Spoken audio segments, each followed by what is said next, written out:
व्यंजन बन रहे हैं, सारी तैयारियां चल रही है, लेकिन मैया से पूछ रहा हूँ, मैया बता नहीं रही पापा ये मैं खा सकता हूँ कि नहीं। तो पापा अरे नहीं नहीं लल्ला नहीं खा सकते हो, पहले पूजा हो जाएगी तभी खा सकते हो। तो नैया ने बड़ा सोच विचार में पड़ गए, आखिर ऐसा कौन है कि जो जिसका भोग लग जाने के बाद मुझे भोग लगेगा। आखिर है ऐसा कौन है वो, ये तो बताइए। तब बाबा बताते हैं कि इंद्र की पूजा करेंगे हम।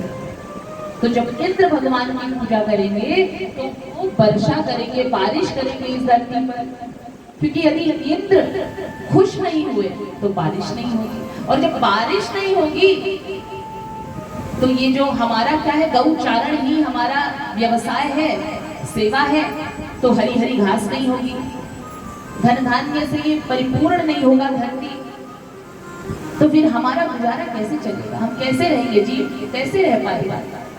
तो कहते हैं अच्छा, तो इसका मतलब यदि इंद्र की पूजा नहीं करी जाएगी तो इंद्र भगवान आपके पानी नहीं बरसाएंगे। तो इसका मतलब बाबा जो इंद्र की पूजा नहीं करेगा, बहुत सारे ब्रजवासी ऐसे हैं जो नहीं करेंगे, तो क्या उतनी जगह उतनी दूरी पर बारिश नहीं होगी? ये बताइए। आप कर रहे हैं, इससे इंद्र प्रसन्न हो जाएंगे, बारिश करेंगे, और बाकी के जो गोपी हैं, ग्वालजन हैं, अगर वो नहीं करेंगे तो इसका मतलब वहां उनकी भूमि पर बारिश नहीं होगी। ऐसा है क्या? तो कहते हैं कन्हैया तू इतना छोटा सा है दिखने में, लेकिन बातें इतनी बड़ी बड़ी करता है, मैं तुझे नहीं समझा सकता। तू कहना क्या चाहता है, ठीक ठीक बता। तब भगवान कहते हैं कर्मणा जायते जंतुः कर्मणैव विलीयते, सुखम दुखम भयं क्षेमं कर्मणैवाभिपद्यते।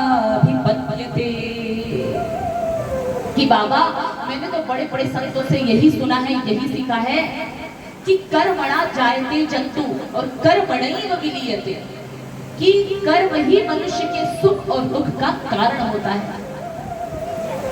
तो जब कर्म ही सुख दुख का कारण है तो इंद्र कहां से आ गया इस बीच में? और रही बात हम ग्वालजनों की, पिताजी, तो हम ग्वालजनों को तो इंद्र की पूजा के बजाय गोविप्रा नल पर बताएं, यानी कि गाय की पूजा करना चाहिए, यही हमारा धर्म है।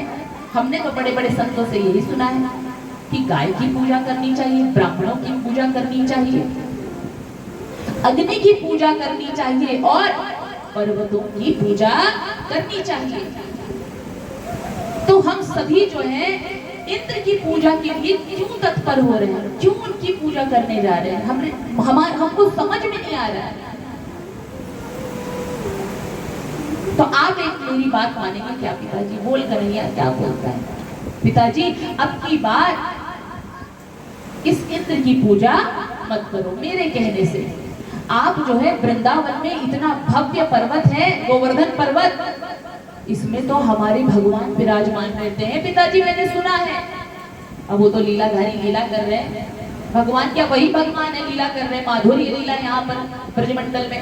कहते हैं वृंदावन में गोवर्धन नाम का पर्वत है, उसी दिव्य पर्वत की इस बार पूजा करिए मेरे कहने से। अगर इस बार पूजा करिए, देखिए क्या फल मिलता है। अगर कुछ बुरा हुआ तो आगे से आप इंद्र की पूजा कर लेना, गोवर्धन भगवान की पूजा छोड़ देना। कहते चल कन्हैया इस बार तेरी बात मैंने मान ली, लेकिन तेरा ये गोवर्धन भगवान जो है तू कह रहा है वो क्या खाता है, क्या खाता पीता है, उसकी स्वागत सत्कार के पूजा पाठ कैसे की जाएगी? फिर पूजा पाठ पे विशेष ध्यान मत दीजिए महाराज, इनकी पूजा पाठ का कोई विशेष कर्मकांड नहीं करना है इनको खुश करने के लिए, लेकिन एक चीज करनी है, इनके लिए 56 प्रकार के व्यंजन बनवाइए। ये खाते पीते बहुत हैं। अरे 7 कोस के हैं मेरे गोवर्धन भगवान जी, 7 कोस। अब जैसी बॉडी होगी, पर्सनैलिटी होगी, लोग खाएंगे भी तो ऐसे। अब मेरे बाबा इतने लंबे चौड़े हैं, हट्टे कट्टे हैं, तो मेरे भगवान को बहुत भूख लगती है, गोवर्धन भगवान को, इसलिए 56 प्रकार के व्यंजन बनाने पड़ेंगे। तो सारी की सारी गोपांगनाएं मैया रानी यशोदा के साथ मिलकर 56 प्रकार के व्यंजन में बनाने में लग गई। और जब बना लिया भोजन तब कहते हैं मैया आप चला जाए, तैयारी हो गई है, सारी तैयारी हो गई है। तो सारी तैयारी करते हुए लेकर जाते हैं, सब 56 प्रकार का भोजन बना करके लेके जाते हैं। कहाँ पर? गोवर्धन पर्वत पर। और सबसे पहले कहते हैं कन्हैया। अब देखिए कन्हैया यहाँ पर कितने रूपों में है। ग्वाल बाल के रूप में यहाँ कन्हैया 3 रूपों में प्रकट हो गए हैं। कैसे?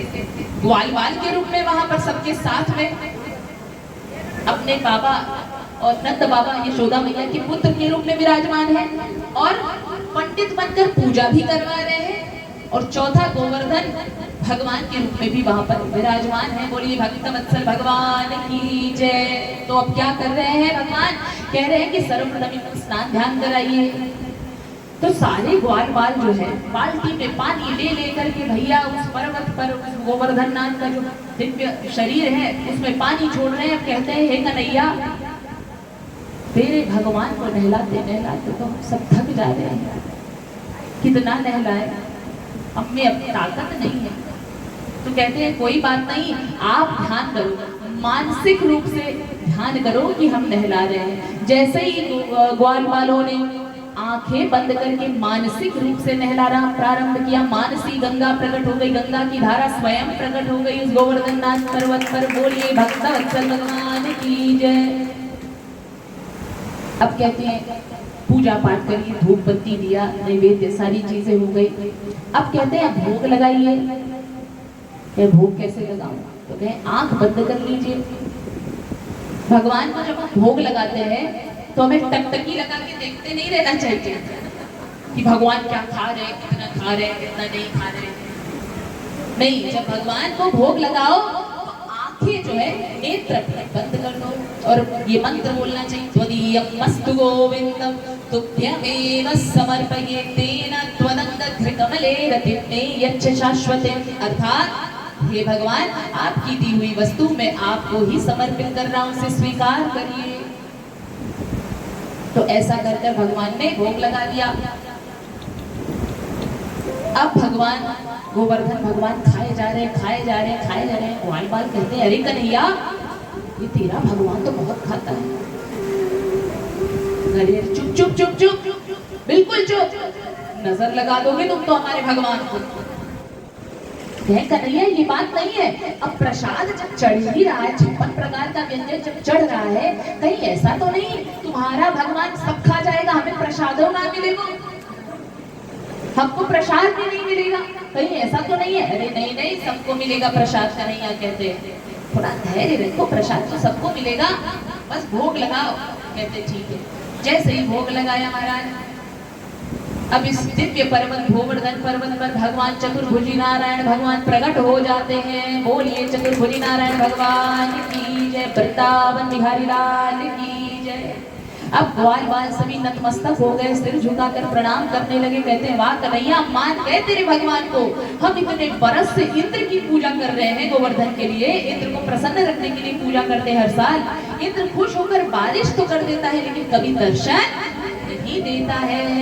धन्य है तेरा ये गोवर्धन भगवान। तो चलिए हम भी